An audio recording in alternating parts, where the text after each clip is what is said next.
Voilà, à chaque fois que nous entendons au cours, dans la lecture de l'Évangile, eh bien, des gens qui, comme ça, ne recherchent pas la vérité en se rendant, nonobstant, auprès du Seigneur Jésus-Christ, pour nous, qui la recherchons, eh bien, ça a toujours quelque chose vraiment de douloureux. C'est pas seulement une perte de temps pour tous ceux qui agissent ainsi, qui agirent ainsi dans le passé, qui agissent aujourd'hui encore de même. C'est pas seulement une perte de temps, c'est qu'ils passent vraiment à côté de la vérité, et la vérité, cette lumière en même temps que la destination elle-même à laquelle nous sommes appelés, c'est passer à côté de toute sa vie que d'agir ainsi. Passer à côté de la vérité et l'interroger uniquement de façon dialectique afin d'obtenir la réponse qu'on a programmée à l'avance. D'autres, à un plan plus moral, vous voyez, eh bien viendront soit lire la Bible, soit voir ses représentants, les chrétiens, pour simplement se faire entendre la confirmation de leur propre choix de vie.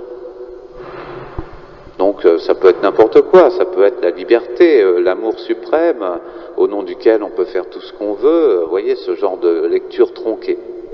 Voilà, nous nous trouvons devant ce cas pénible et très douloureux même, eh bien de gens qui passent à côté de la vérité et qui vont, en dehors de la vérité, il n'y a que des ténèbres, c'était le texte de dimanche dernier, l'invité qui dans la salle de noces n'a pas les habits de noces, vous voyez, il n'a pas les habits de la vérité, de ce cœur droit qu'exige la recherche de la vérité. Eh bien, voilà, il est jeté, pieds et poings liés, dehors, dans les ténèbres, là où sont les grincements de dents, dit Jésus. Alors, je voulais vous parler aussi, avant tout, mais c'est la même problématique. Le Notre Père, il va y avoir, au mois de décembre prochain, une nouvelle version, un petit aménagement dans la traduction. Alors, on a reçu ça, les prêtres, mais sans doute peut-être plusieurs d'entre vous. Il ne faudra plus dire, comme on le disait jusqu'à présent, en tout cas dans les églises, s'entend, on reste libre dans sa prière personnelle, on ne pourra plus dire « ne nous soumets pas à la tentation », il faudra dire désormais, quand on récite ou qu'on chante le Notre Père dans l'église, « ne nous laisse pas entrer en tentation ». Entrer en tentation. Alors, l'historique de la chose, c'est qu'il y a toujours eu des problèmes autour de cette traduction « ne nous soumets pas à la tentation ». Et qui pourtant, en réalité, la formule la plus littérale pour traduire le texte grec, on a le Notre Père dans deux versions, c'est le verbe eisphero en grec, c'est introduire, conduire dans, littéralement c'est ça, conduire dans la tentation, donc emmener dans la tentation. D'où la traduction de soumettre. Mais elle est également récente, puisqu'autrefois il y avait une traduction moins littérale, mais qui était très équilibrée, ne nous laisse pas succomber à la tentation. Elle n'a pas été réintroduite, cette formule. Je me demande pourquoi, parce qu'elle était la plus claire, mais on nous dit quand même en commentaire que, parce que les protestants en France, enfin de langue francophone, ont adopté « ne nous laisse pas entrer en tentation », que l'Église catholique belge a fait de même, eh bien, on va faire de même en France, nous disent les évêques. Donc, pourquoi pas. Comme ça, on sera unis autour de la même formule, il n'y aura pas 36 manières de dire le Notre Père. Eisphero, c'est quand même quelque chose, c'est pas seulement ne nous laisse pas succomber à la tentation. Ou plutôt, le ne nous laisse pas succomber à la tentation sous-entend le eisphero, l'introduire, le conduire à préalable. Parce que comment succomber à une tentation si on n'est pas tenté? Donc vous voyez, c'est seulement un moment différent que la traduction se posait. Jésus, rappelons-le, fut emmené au désert par l'Esprit, nous dit Matthieu, emmené au désert pour être tenté par le diable. Et voilà que Jésus lui-même nous dit dans le Notre Père, eh bien qu'il vaut mieux pas faire ce que lui a fait avant nous. C'est la douceur du Christ, ça. il sait que le combat contre le tentateur est vraiment très rude. Et il nous dit, il vaut mieux vraiment demander à Dieu de vous disposer dans votre vie ordinaire afin que vous ne soyez pas soumis, j'allais dire, à la tentation. Oui, que vous ne devez pas entrer en tentation. Être tenté par le diable. Vous voyez, dans le Notre Père, là j'ai lu la première partie de la formule. On a deux versions du Notre Père. Il y en a une qui est abrégée chez Luc. Ne nous soumets pas à la tentation. Ça c'est chez Luc. Chez Matthieu, il y a ne nous soumets pas à la tentation, mais délivre-nous du mauvais. Alors vous voyez que même dans notre traduction liturgique, elle n'est pas si bonne que ça, la traduction. Parce que nous, on dit ne nous délivre pas du mal. Mais là aussi, on peut discuter peut-être même davantage que sur le verbe soumettre, parce que là, on change carrément de sujet. Ne nous délivre pas du mal. Or, Jésus a dit ne nous délivre pas du mauvais, comme c'était le cas dans son expérience à lui pendant les 40 jours au désert. Ce qu'il a rencontré au désert, c'est pas des mauvais penchants qui l'habitaient. Il n'avait pas de psychologie blessée, il n'avait rien à réparer dans sa psychologie, dans ses attractions, dans ses appétits. Tout était bien réglé. Donc il n'y avait pas de mal en lui. En revanche, ce qu'il découvre au désert, c'est le mauvais, le diable.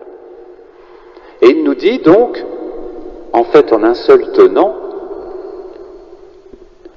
ne nous soumets pas, on a le droit de le dire en tout cas jusqu'au mois de décembre, donc je le dis, ne nous soumets pas à la tentation, mais délivre-nous du mauvais, délivre-nous du diable. On peut même inverser, ne nous soumets pas à l'influence, à la présence du diable, ne nous mets pas en sa présence, mais délivre-nous de ses tentations. Et ça marche très bien, parce que c'est les deux versants d'une seule et même réalité. Lucifer, lorsqu'il s'est rebellé contre Dieu, n'a pas succombé à un mal préexistant. Lucifer, quand il est devenu le diable, au ciel, a inventé par là même le mal. Le mal n'existait pas avant lui. Pour nous, la situation est différente. Lorsque le Seigneur nous dit « délivre-nous du mauvais », il nous met en présence de la source du mal. Quand on dit « délivre-nous du mal », c'est un peu faible. Parce que d'abord, Jésus, qui ne l'a pas utilisé, semble nous dire que personne ne sera délivré de l'expérience du mal. On demande donc une chose finalement impossible, que Dieu n'a pas l'intention de nous donner. En revanche, oui, il peut nous délivrer, lorsque nous tombons entre ses pattes, des griffes du diable. Il peut nous délivrer lorsque nous sommes malheureusement en sa présence, qu'il tourne, rôde autour de nous. Nous pouvons être délivrés de sa présence, de sa puanteur spirituelle, et donc de la tentation. Donc tout ça pour dire que la prochaine, au mois de décembre, nous n'entrerons pas plus en tentation, et non pas nous ne serons plus soumis à la tentation. Donc dans soumettre, c'est les motifs pour lesquels il y a eu des demandes aussi depuis longtemps. Vous voyez, il y a deux aspects. Ça montre aussi les inclinations de chacun. Vous avez ceux qui sont plutôt optimistes, comme moi par exemple. Être soumis, ça veut dire, c'est comme être soumis à un examen. Être soumis à un examen, ça ne veut pas dire que je vais être prédestiné à l'échec. Ça veut seulement dire que, je vais passer une épreuve. En revanche, le verbe soumettre, au sens soumis à une autorité, à un maître, alors là, ça exclut toute possibilité de liberté. Donc, peu importe la formule, nous ne changerons rien à notre nature et à notre sensibilité. Si donc nous considérons que le mal est une espèce de chose tellement puissante qu'on ne peut pas lui échapper, quel que soit le terme que nous utiliserons dans le Notre Père, ce sera le même résultat. Mais au moins, prions en comprenant ce que nous disons tout simplement. Et donc, demandons vraiment au Seigneur, c'est l'expérience des Hébreux au désert, au sortir de l'Égypte, demandons-lui vraiment d'être notre guide en cette vie que représente le désert pour pouvoir entrer dans la terre promise, dans cette terre ruisselante de lait et de miel qu'est le paradis. Car vraiment, c'est ce que nous devons identifier. Alors identifions bien que nous sommes faibles face à la tentation et réfugions-nous auprès de Marie dans ses bras, tout à côté d'elle, pour résister, elle qui écrase la tête de l'ennemi. Et aussi, ne dénonçons pas trop le mal au sens vague du terme. Allons directement à sa source. Il est personnel, le mal. Le mal n'entre pas comme un microbe dans le monde ou un virus. Le mal, c'est pas ça. Le mal, c'est quelqu'un qui veut nous écarter de Dieu.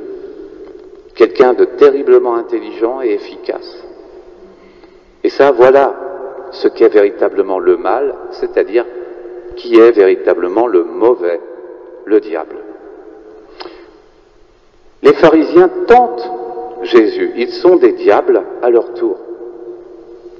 Jésus, vous voyez comme il est présenté de façon suave par ceux qui veulent le tenter et lui tendre un piège. Il est présenté comme étant vrai, comme étant libre. Alors toute cette introduction, pour finalement lui tendre un piège, lui dire, lui poser une question dans des termes qui sont faussés, dans une fausse problématique. La problématique entre l'opposition César et Dieu, elle est fausse en réalité. Elle est viciée d'avance. Si Jésus prend le parti de l'un ou de l'autre,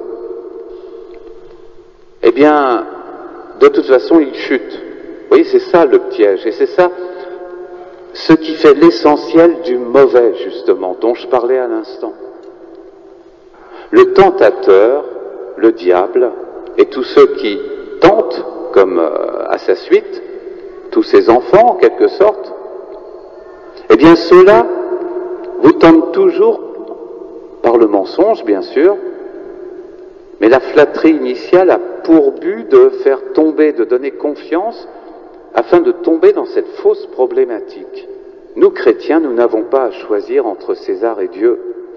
Nous avons choisi Dieu et nous sommes tout à fait capables de coexister avec César. Ça pose aucun problème. Souvent, c'est plutôt l'inverse en vérité. C'est César et ses enfants qui ont bien du mal à coexister avec l'Église. Parce que l'Église tient un langage qui est insupportable au monde. Le désir religieux, la fausseté ici, c'est de définir le devoir religieux comme étant celui de combattre César, c'est-à-dire le monde profane, le monde qui ne croit pas en Dieu. Ah, il faut le combattre. Vous voyez, on entend ça souvent. C'est la logique de l'islam, c'est la logique de beaucoup de croyants même, un petit peu trop radicaux. Jésus, lui, nous dit, au contraire, que la transformation du monde n'est en aucun cas un devoir religieux.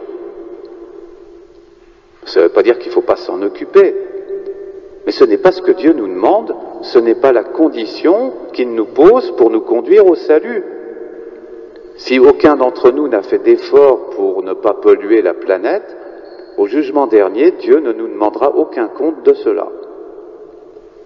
En revanche, si j'ai pollué la planète parce que je ne veux plus que les autres puissent y vivre, là j'aurai des comptes à rendre. Comprenez, c'est mon intention qui est première. De même, si je n'ai pas combattu pour pour qu'une idéologie donnée arrive au pouvoir afin de faire rayonner ce qui, à mon sens, est la justice. Vous savez, les idéologies, c'est plutôt la justice qu'elles mettent en exergue. Rarement la vérité, rarement l'amour. Et quand on met en exergue la justice, on a toute chance de tomber dans le mensonge pur et simple et dans les horreurs pures et simples. C'est la grande démonstration du XXe siècle. Donc, si on ne travaille pas à la transformation du monde idéologiquement parlant, si on ne se met pas au service actif du libéralisme contemporain je sais pas, pour apporter les démocraties jusqu'aux fins du monde, jusqu'au pôle Nord et au pôle Sud, eh bien Dieu ne nous demandera aucun compte de cela, figurez-vous, au jugement dernier. En revanche, il nous demandera des comptes sur la charité fraternelle envers le prochain, ceux que nous avons rencontrés, ceux qui vivaient près de nous. Mais c'est pas du tout la même chose. Ce que Dieu vise, c'est la transformation des âmes. Comprenez que le piège qui lui est tendu, c'est justement de le faire entrer dans la logique de la transformation du monde. Toi qui es si puissant, qui fais tant de miracles, tu as le pouvoir d'abattre César. Tu pourrais même t'asseoir sur son trône, porter ses vêtements, etc., etc. Ça, c'est le piège total. Jésus a toujours refusé, d'une manière ou d'une autre, ce type de perspective. C'est la tentation. La tentation, c'est toujours de changer le bien en mal, tandis que l'œuvre de Dieu, de la croix, c'est de changer le mal en bien. Alors,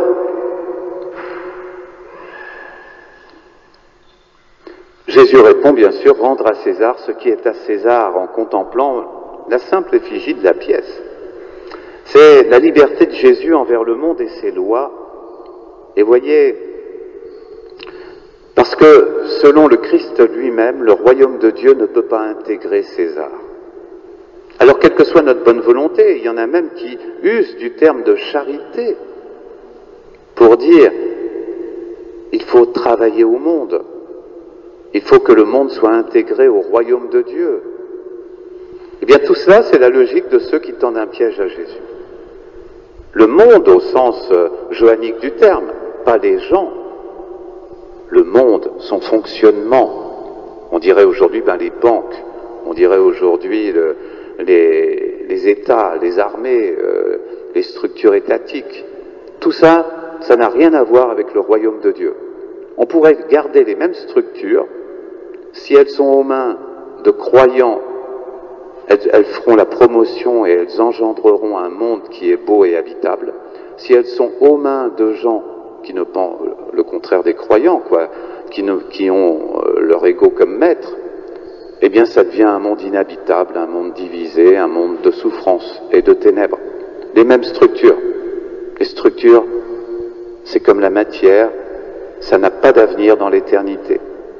Alors rendons à César ce qui est à César, cette pièce, toute de matière, toute de structure, toute de vanité aussi. Et contemplons les conditions véritables d'accès au royaume. Ainsi nous ne serons pas soumis à la tentation et nous échapperons au mauvais.